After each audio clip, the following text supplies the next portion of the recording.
Hi guys, Virginia here and I'm back with another Kitaholic Kits design team process video for you today, and this one is using the July kits.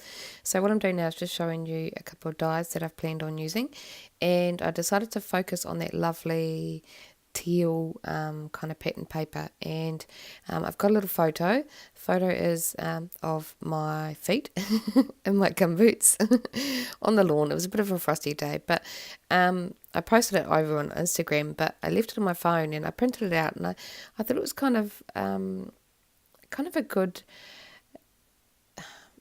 photo or picture, I guess, of, I don't know, kind of documenting our new start in contract milking. We've been dairy farming for quite a number of years. I've been rearing calves and stuff. My husband's been managing, but going into contract milking is kind of a big deal for us. It's a step towards the direction of possibly owning our own farm one day. So, yeah. So I wanted to document that. So what I've done is die cut a bunch of leaves using the leaf die that I had. It's a Kaisercraft one. Out of just that single pattern paper, and I also cut a few of the roses, die cut them from, it's a Paper Smooches die, from some gold glitter cardstock, just to add a bit of colour, and you all know I love my gold on my page, so yeah, this is just to kind of break it up. Now I thought originally I was going to put adventure, but I decided that the black was going to be a bit too much, so I decided on the title of Explore later on, just to kind of keep it kind of quite soft. So I'm going to do some mixed media on my background, so I'm going to gesso. I'm going to keep it all kind of central along that horizontal section of the page, so I've gessoed that, and I decided I wanted to add some of these little hearts, but the orange just wasn't quite doing it for me, so I'm going to do a couple of layers of gesso on top of a few of these hearts, just to kind of white them out and give me a good base for my gold to stick to once I get there. So I'm just doing a thin layer. I'll let it dry and then do another layer shortly. Okay, so this is the stencil that came in the July kit. It's a KT Mixed Media one, and I'm just grabbing some impasto medium. It's pretty much just like texture paste, but this one dries white when it's dry, so it's a good white base. So I didn't get the actual mixed media kit, so I'm using the Vicky Burton watercolours that came in, I think it was the Make It, and I've chosen a blue and just put a little bit of yellow to try to mix and get a similar shade to those leaves. Now it's a little bit bluer, a little bit darker, but that's fine. That means that it's going to stand out in the background. So I'm just mixing them together with a palette, and then I'm going to smush it through the stencil. So just being really rough, not being too particular. That's the great thing about this stencil. It doesn't really matter how you do it. Okay, it's a nice thin stencil too, so it means that the impasto isn't going to dry. So I really like the idea of actually mixing the watercolor, true watercolors, with the I'm just going to call it texture paste. It's a great way to do it. Instead of adding a whole lot of liquid where you thin down the actual texture paste, the concentrated color doesn't thin it down, so that it'll hold its shape really well. So what I did, I also just added a bit of water to that texture paste and flicked it on as it was paint on the background, so that works as well, just in case you're wondering. So here I am applying my second coat of gesso to those little hearts, and I really love how these turned out in the end as well, which is I will probably do it again. Okay, so just quickly, second layer, and you can see they're quite white now, which is good. So that will be a good time now, once they're dry, to do my gold after that. Okay, I'm going to flick some gold Liquitex acrylic ink. This is I've got a little bit of Heidi Swapp Colour Shine in gold left, but I'm kind of holding on to it. But this is my substitute. So I'm just splattering that around the page. I just use a little fine paintbrush for that, and then I'm just going to just lightly go over everything with the heat gun to make sure that it's dry to the touch. Okay, I'm going to do 2 layers of adhesive foam behind my photo. I'm not going to back it with any pattern papers or anything. I just want it to kind of be by itself. So I'm going to put some ATG tape and a bit of glue as well, just because there's gesso on the background. And I will put my photo right in the centre. So having 2 layers of the foam just means that I can tuck things under it without it being a bother. And I'm going to go ahead and start gluing down all these leaves. So I'm going to focus on the 3-leaf ones first, the larger ones.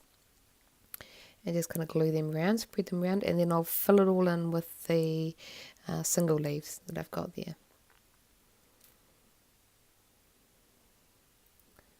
So it's almost a monochromatic layout. I have added a couple of other colours, but yeah, I really like this one. It's quite fun to kind of challenge yourself and just focus on one thing and to create a layout with just that. So yeah, had a lot of fun with this. So again, just gluing down all the pieces. I'm just mainly putting glue on the stem and at the base of the leaves so that the rest can kind of be picked up. And I have kind of curved those leaves so they're slightly dimensional as well. I'm just going to glue down those roses again, just putting a little bit of glue on them so that they've got a bit of lift off the page. And I was a bit unsure about where to put this 5th one. I look around and I decided to tuck it down there. And I'll just continue layering in these leaves. Just keep putting them down. So yeah, like I said, the photo's just of my feet on a frosty morning.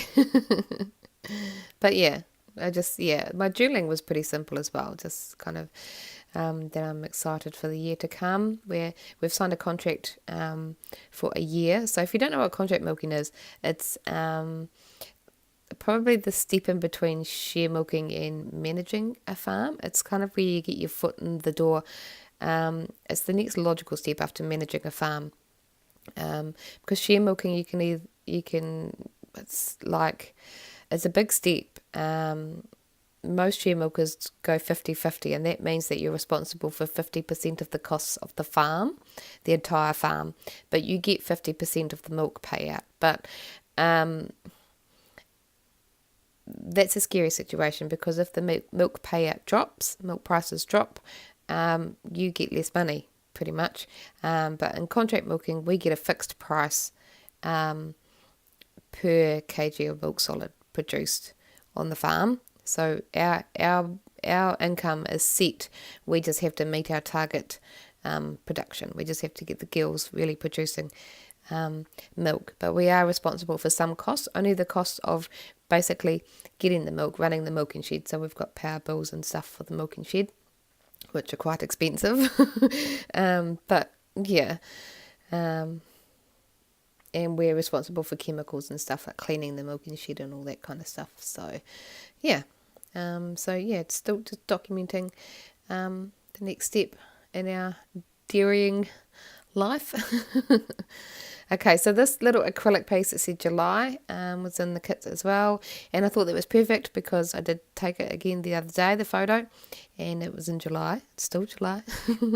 So I popped that on there, and I'm just choosing a few of the clear stickers. I love these. I love the font, the typewriter font. It's really cool. Just tucking them around the page, a few that kind of fit, and then I'm going to add my title. I wasn't sure where to put it, and then I decided to tuck it kind of overlapping that texture paste down there.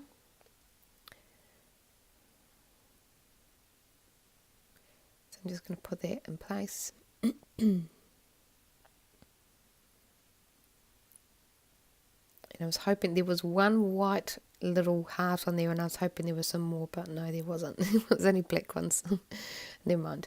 So I thought I would flick through the exclusive die cut pack that we got, and I did pull out a tab and a spot for my journaling, but I don't end up using the tab or that little phrase. I felt like it was too much. But this journaling spot here, the colour matched perfectly, so I'm just going to tuck that under my title, and that's going to be my spot for my journaling when I get it there. And I quickly write that down, but I cut it out because my big fat head was in the way. So here I am doing a layer of the gold Liquitex on my puffy hearts. Just roughing over it quickly, and I think I do 2 layers on top of these. Just get a nice thick coat, and you can dry it gently with a heat gun. It didn't seem to damage them at all. So there we go, all done, nice and pretty and shiny and gold. So I'm going to dot them around the page. I do end up tucking a few in around those leaves just to add a bit of pop of colour. And I think that was kind of what it was missing. It needed something to kind of break up all those leaves. Another one up there. And I'm putting glue behind them because they've lost their stick. There we go. Just adding the last one in there. And again, just putting some glue behind those ones I've previously put down. Okay. Bit of excess glue there, so I'm just wiping that off. And lastly, a few more little flicks of the gold Liquitex acrylic ink on top of the leaves. And that's it for my process. So I hope you enjoyed it, and I'll see you guys next time. Bye.